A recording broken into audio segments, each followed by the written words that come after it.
Process అనేది ఇంకా ఇంకా ఫెసిలిటేట్ అవుతూనే ఉంటుంది. ఇప్పుడు అందుకే మీకు ఈ రాష్ట్ర ప్రభుత్వ గ్యారంటీ కూడా ఉంది కనుక ఎవడైనా సప్లై చేస్తాడు. మీకు ప్రభుత్వం బిల్లు గ్యారంటీ కదా, ఒకవేళ ఏదైనా కారణం అయితే గవర్నమెంట్ కడుతున్నప్పుడు గ్యారంటీ సెక్యూర్డ్ ఉంటే మీకు రేటు తగ్గిపోతుంది. మీకు సింపుల్ ఉదాహరణ చెప్తాను. మీరు ఒక ప్లాట్ కొంటారు, ప్లాట్ కొనేటప్పుడు మీరు కనుక నేను ఇప్పుడే ఫుల్ అమౌంట్ కడతాను అంటే రేటు తగ్గించరా? ఎందుకు వాటికి డబ్బులు వచ్చేస్తున్నాయి కనుక డబ్బులు గ్యారంటీ అనుకున్నప్పుడు రేటు ఒక రకంగా ఉంటుంది.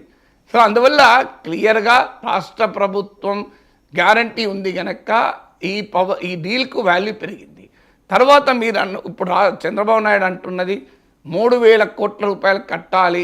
చంద్రబాబు నాయుడు కన్నా ముందు వారం రోజుల ముందు రాధాకృష్ణ అన్నాడు. ఆయన వీకెండ్ కామెంట్లో ఫస్ట్ ట్రై చేసింది రాధాకృష్ణ. ఇలా రద్దు చేస్తే భారంగా ఉంటుంది అని. నాకు అడిగే క్వశ్చన్ ఏంటంటే ఎవరు చెప్పారు ఇది? ఎనీ ఎక్స్పర్ట్ కమిటీ వేశారా?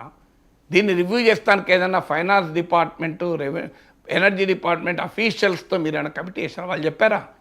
పొలిటికల్ స్టేట్మెంట్లు కదా ఇవన్నీ. మీరు ఒక కమిటీ వేసి ఆ ఎక్స్పర్ట్ కమిటీ ఒకవేళ రద్దు చేసుకుంటే ఎంత నష్టము, రద్దు చేసుకోకపోతే ఎంత నష్టము అని లెక్కలు ఇచ్చారా మీకు ఏమైనా? ఇప్పుడు 3,000 కోట్లు నష్టం అంటున్నారే, 30,000 కోట్లు ఇయర్లీ పోతుంటే దాని సంగతి ఏంటి? మొదలు అది కాదు కదా. అందువల్ల ఈ కాస్ట్ బెనిఫిట్ అనాలిసిస్ ఇచ్చారా? First question. రెండవది, మీరు లీగల్ ఎక్స్పర్ట్స్ రాష్ట్ర ప్రభుత్వం అడిగిందా? రద్దు చేసుకోరాదా? ఎనీ కాంట్రాక్ట్ కామన్ సెన్స్ చెప్పేది, if the contract is mala fide, ఎప్పుడు కూడా బోనఫైడ్ కాంట్రాక్ట్లే ఎన్ఫోర్స్ చేస్తారు.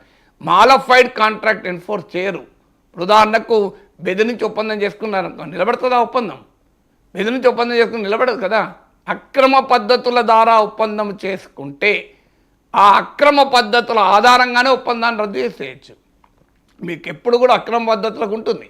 ఇప్పుడు క్వశ్చన్ వల్ల అది కదా, ముడుపులు తీసుకొని 1,750 కోట్లు తీసుకొని ఈ ఒప్పందాన్ని రద్దు చేశారని ఇప్పుడు అమెరికా కోర్టులో కేసు కదా. మీరు దాన్ని ఉపయోగించుకొని ఒప్పందాన్ని రద్దు చేయొచ్చు కదా. మరి జగన్మోహన్ రెడ్డి అధికారంలోకి వచ్చాక 2019లో చంద్రబాబు నాయుడు ప్రభుత్వం కుదుర్చుకున్న పవర్ పర్చేజ్ అగ్రిమెంట్ రద్దు చేశారు కదా. ఆయన ఎట్లా రద్దు చేశాడు? సో ఆయన రద్దు చేసినప్పుడు ఇబ్బంది లేనిది చంద్రబాబు నాయుడు రద్దు చేస్తే ఇబ్బంది ఎందుకు వస్తుంది? సో ఒకవేళ ఇబ్బంది వచ్చినా, ఒకవేళ ఈ ఒప్పందం ఉంటే వచ్చే నష్టం ఎంత, ఈ ఒప్పందం చేసుకుంటే కంటిన్యూ అయితే వచ్చే నష్టం ఎంత, కాస్ట్ బెనిఫిట్ అనాలిసిస్ ఏంటి చెప్పండి. 25 ఏళ్ల పాటు ఎంత నష్టం వస్తుంది? అసలు మాలఫైడ్ లంచాలు ఇచ్చి కుదుర్చుకున్న ఒప్పందం రద్దు చేసుకుంటే కంపెనీషన్ ఎందుకు చెల్లాలని మీరు సుప్రీంకోర్టుకి వెళ్ళండి. ఈ ఒప్పందమే తప్పు, ఈ ఒప్పందమే అక్రమమైంది, ఈ ఒప్పందమే ప్రజలపైన భారాలు మోపడానికి ముడుపులు తీసుకొని చేసుకున్న ఒప్పందం. ఇందులో ముడుపులు తీసుకున్న వ్యక్తి జగన్మోహన్ రెడ్డి. సమస్య ఎక్కడ వస్తుందంటే వీళ్ళు ముడుపులు తీసుకున్న వ్యక్తినే టార్గెట్ చేస్తున్నారు, ముడుపులు ఇచ్చిన వ్యక్తిని మాట్లాడడం లేదు. అదే రేపు వీక్ లీగల్ పాయింట్ అవుతుంది. మీరు ఒప్పందం రద్దు చేసుకునేటప్పుడు జగన్మోహన్ రెడ్డిని మాత్రమే టార్గెట్ చేసి గౌతమ్ అదానీని చంద్రబాబు నాయుడు ప్రభుత్వం పల్లెత్తు మాట అనకపోతే గౌతమ్ అదానీకి అదే కదా రేపు కేసుకు. నా తప్పేమున్నది, నేను ఒప్పందం గుంజుకుని ఎందుకు రద్దు చేస్తానంటాడు ఆయన. అయ్యా నువ్వు డబ్బులు ఇచ్చావు, నువ్వు తప్పు చేసావు, తీసుకున్నాడు తప్పు చేశాడు అంటేనే కోర్టులో నిలబడుతుంది. ఇప్పుడు విచిత్రం ఏంటంటే గౌతమ్ అదానీని ఒక్క మాట అనకుండా చంద్రబాబు నాయుడు ప్రభుత్వం ఒక రకంగా నష్టపరిహారం చెల్లించాల్సిన పరిస్థితి తీసుకొస్తోంది.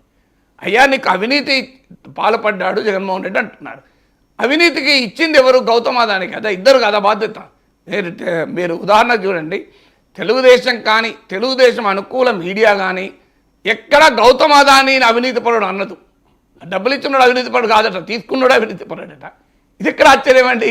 ఇప్పుడు జగన్మోహన్ రెడ్డి డబ్బులు తీసుకున్నాడు, తప్పు చేశాడు, ఇచ్చినాడు తప్పు చేయలేదా? అవినీతి ఇచ్చినాడు తప్పు సంబంధం ఏం లేదా? వాడు చాలా నిజాయితీ పరుడా? దీనివల్ల ఏమవుతుంది? రేపు గౌతమ్ అదానీ కోర్టుకు పోతాడు. నా తప్పేం లేదు కదా, నా తప్పున్నదని గవర్నమెంట్ కూడా అంటలేదు కదా, మరి నా ఒప్పందం ఎట్లా రద్దు చేస్తారని రేపు కోర్టుకు పోతాడు. అప్పుడు ఏమవుతుంది? నష్టపరిహారం వస్తుంది. అంటే చూడండి, నువ్వు గౌతమ్ అదానీది తప్పని అనకపోతే కోర్టులో ఎట్లా నిలబడతావు నాకు చెప్పండి. కామన్ సెన్స్ చెప్తుంది కదా ఇది. మరి ఎందుకు చేయడం లేదు? పోనీయండి, కనీసం కేంద్ర ప్రభుత్వానికి ఎందుకు రాయడం లేదు? దీనిపైన ఈడీ విచారణ జరిపించండి. మీరు ఏసీబీ ఎందుకు విచారణ జరిపిస్తలేరు? ఏడాది కింద రామ్ గోపాల్ వర్మ ట్వీట్ చేస్తే దానిపైన మీరు పోలీసులు ఆయన హైదరాబాద్ అని ఇంటి చుట్టూ టీంలు వెళ్తే మరి దీని మీద ఎందుకు వెళ్ళరు? Answer is should be there కదా. ఏమనంటే అధ్యయనం చేస్తున్నాం. ఏ అధ్యయనం? నేను అనేకసార్లు చెప్పాను, ఏ అధ్యయనం చేయకుండా ఇప్పటి ఆర్థిక మంత్రి కేశవ్ అప్పుడు హైకోర్టులో కేసేసాడా? ఏ అధ్యయనం చేయకుండానే ఇప్పుడు ఆర్థిక మంత్రి Keshav central electricity regulatory commission ముందు 2022లో 16 అంశాలతో కూడిన ఆర్గ్యుమెంట్ పెట్టాడా? చాలా కేశవ్ మంచి మేధావి, ఏదో ఆర్డినరీ వ్యక్తి కూడా కాదు. ఆయన పబ్లిక్ అకౌంట్స్ కమిటీ చైర్మన్గా పనిచేశాడు. ఆర్థిక అంశాలపైన అవగాహన, చాలా లోతైన అవగాహన మేధావి. సో కేశవ్ ఆ రోజు ఏ అధ్యయనము లేకుండా హైకోర్టుకు వెళ్తాడా? కేశవ్ వెళ్ళిన దానికి తెలుగుదేశం పార్టీకి సంబంధం లేదా?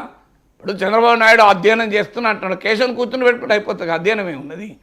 అధ్యయనం ఫైనాన్స్ మినిస్టరే అధ్యయనం చేసి ఉండగా ఇంకెవరు అధ్యయనం చేస్తారండి? నాకు అర్థం కాని అంశం. ఈ అధ్యయనం ఎందుకు? అదాని కనుక అధ్యయనం చేస్తూనే ఉంటారు కదా, మాకు అనుమానం రాదా?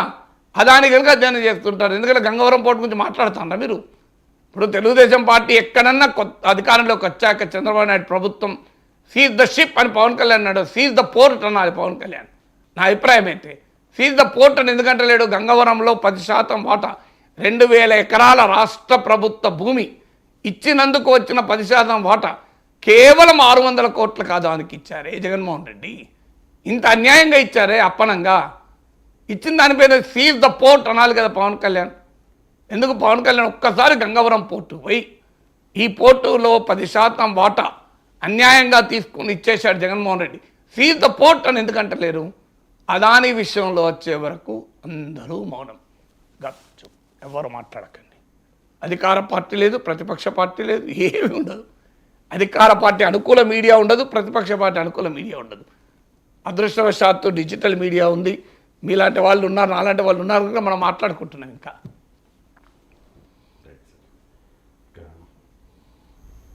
లోక్సభలో జమిలీ బిల్లుల మీద